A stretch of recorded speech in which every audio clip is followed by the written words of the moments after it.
natutulog na naman yung tatay ko. Subukan kong lumabas. Tapos, tingnan nyo siya. Naghihilik.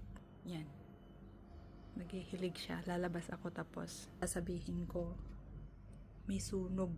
Tingnan nyo. Nagigising siya sa pagkasabi ko. Lalabas muna ako. Tara. Wait lang. Lalabas ako sa pinto.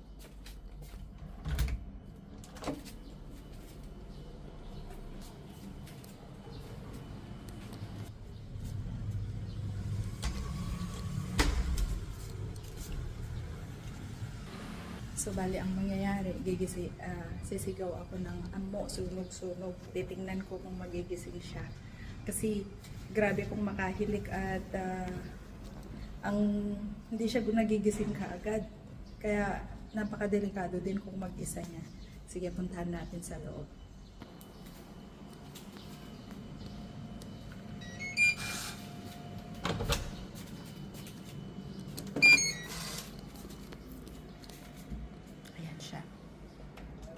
Tingnan ko kung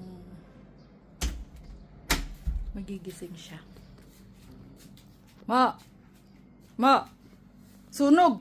Gasunog! Talawan! Gasunog talawan! Maimpake ka na! Tara! Apa mo maletang? Ha? Yuri! Pirmi ato! Tagwan! Tagugak! Ato! Gasunog! Sunog nga! Siyempre isunog, di ba? Ato na! May empake ka na. Oh. Ha? Eh, gamit mo po yung passport mo. Dapat unahan mo yung passport mo. Victoria. Ha? O, eh, may empake na po. Tama tayo. Ginasing ako sunog tubo ka. Nasasaktan niya. Kaya nga nasaksak, pero yung ano mo, yung gamit mo ira. Habang ka na hindi pa yung sunog. Oh. Ba't di, kamo ba mabibibi ay? Ano nga gamit mo? Eh, ano bang gamit mo dinala rito? Awan. Ha? Eh, ano po? Sunog lago o di makazada na? Ay, ewan pa laman niya pa. Ha?